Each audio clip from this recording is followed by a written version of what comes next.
So if you've watched my previous video on Danmachi, you know that I wasn't all too impressed with the first two seasons. To sum up my thoughts, I thought the main character, Belle Cranel, was a little dull, and that the first season in general was pretty mid in terms of content. Hestia was annoying as all hell and seemed like a fan service puppet. Season 2 managed to nosedive off of a cliff from this unimpressive quality and is easily one of the worst second seasons I've ever watched. The prostitution arc where everyone schemes about how to exploit Belle's manhood was not good. Not good at all. But I never went into Danmachi thinking it would be amazing from the start. The Danmachi fans I spoke to said season 2 was an absolute drag to get through, but once I got to season 3, I started to experience real peak. Now that I've finished watching season 3 of Danmachi, I can finally speak on this statement. Does season 3 make the trudge through the first two seasons worth it? Is it truly a big step up in quality? Yeah, I mean, I guess it was cool. Danmachi season 3 follows the story of another girl Belle finds and charms within the dungeon, truly living up to the title of the series. This time, Belle's tackling the issue of racism within the world of Orario, and it's not racism between different familias and stuff like that. It's about the prejudice that monsters face since they're,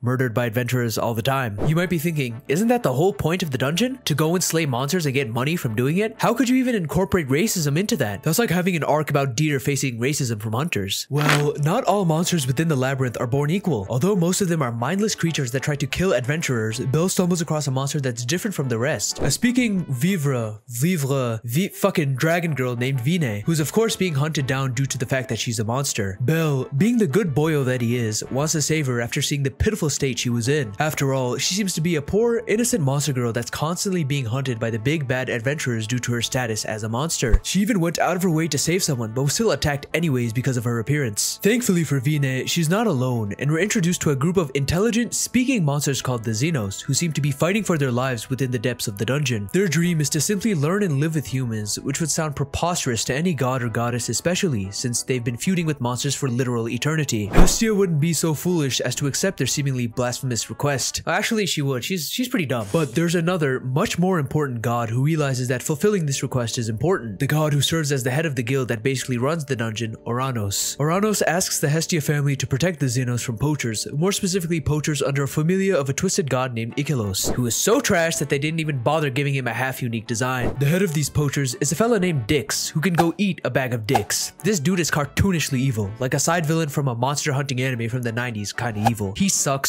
so bad. But through him and this conflict, we get to learn a lot more about the labyrinth and other parties at play. Ikelos is accused of being part of a dark faction of gods called Evilus, who might want to work on their name if they want to get past any kind of law enforcement, which were mentioned when Ryu talked about how her whole squad was wiped out by them. We're also introduced to an immortal sage who serves as a bridge between Oranos and the Xenos named Fells, who's pretty busted. Not because he's a legendary immortal sage, but because he's subscribed to the channel. If you've enjoyed this video so far, feel free to drop a like, it helps a lot. The history of the Xenos gets expanded upon more as we learn about how they're monstrous nomads within the labyrinth and how some of them remember memories from a past life, along with how they're different from your typical raging monster. They're portrayed as normal people in monster bodies, and their simple desire to see the sky for once really makes you feel for them. We also learn that not many gods know about the Xenos, but the few that do help Oranos with his request of protecting them. However, this still doesn't stop the Xenos from being war crime victims at the hands of the Ikelos familia, and more of them get slayed before the first major fight between Belle and Mr. Big Dix, who reveals that he's a descendant of Daedalus. Through this reveal, we learn that Daedalus went insane inside of the dungeon after being labeled a genius, and that the secret labyrinth he built, called Gnosis, is an eternal task for his descendants, as they're the only ones that can enter the labyrinth with their eyes. His bloodline is doomed to be slaves to the labyrinth, going insane if they don't work on it. Unfortunately for these bums, they're up against the boy wonder Belle, the man who can do no wrong, the jester of justice, the guy who managed to save goddamn everyone. And guess what? He saves them, like always. What a surprise. At least, that's what I thought before we reached the pivotal scene of Vina going feral after her forehead gem is ripped out by Dix. She rampages around the city, forcing Belle to destroy a lot of buildings to stop her from hurting everyone. He goes through all of this trouble both in the labyrinth and above the ground, but at the end of Vina's rampage, Belle realizes that he simply cannot save her and watches her fade away in his arms. I thought this was a really good moment for Belle. He finally realizes that he can't save everyone every single time, and that sometimes he'll come up short despite his best efforts. On top of that, he also would have to deal with the repercussions of what he did to the city despite failing to save Vine. Through this death, I got to see another side of Belle, one that was broken by the death of someone who he held dear and went all out for. As the season went on, Belle became more mature due to the—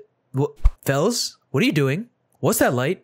No, god damn it, Fells! What, you wanted her to die? I didn't want her to die, I just thought Belle overcoming Vine's death would be a great character development for him. So you did want her to die? I didn't say that! Look at her! Look how innocent she is. You wanted her to die? That's not what I s- Vine might have gotten revived by the spooky skeleton, but Bell still had an insurmountable task ahead of him, as now that the Xenos were on the surface, the Loki of Familia was instructed to stop Hestia's Familia to stop them from transporting these monsters to safety. The Loki Familia, which has eyes and completely outclasses Hestia's Familia. I half expected Bell to give a power of friendship boost to everyone so that they could get onto the level of the Loki Familia, but nope, they were entirely outmatched, and I love it. Hestia's Familia had to draw up a plan using disguises and magical weapons to get past the Loki Familia, which I thought was done really well. Still, Bell finds himself fighting Ice to get Vine to safety, and it's here that we get the best moment of the season easily. We get a brief display of sword fighting choreography before Vine shows Ice that she isn't dangerous by ripping her claws and wing off, which was absolutely gruesome to see, but a really good moment. Made me glad that Vine survived. Ha! I did make the right call. Man, get your ashy ass out of here.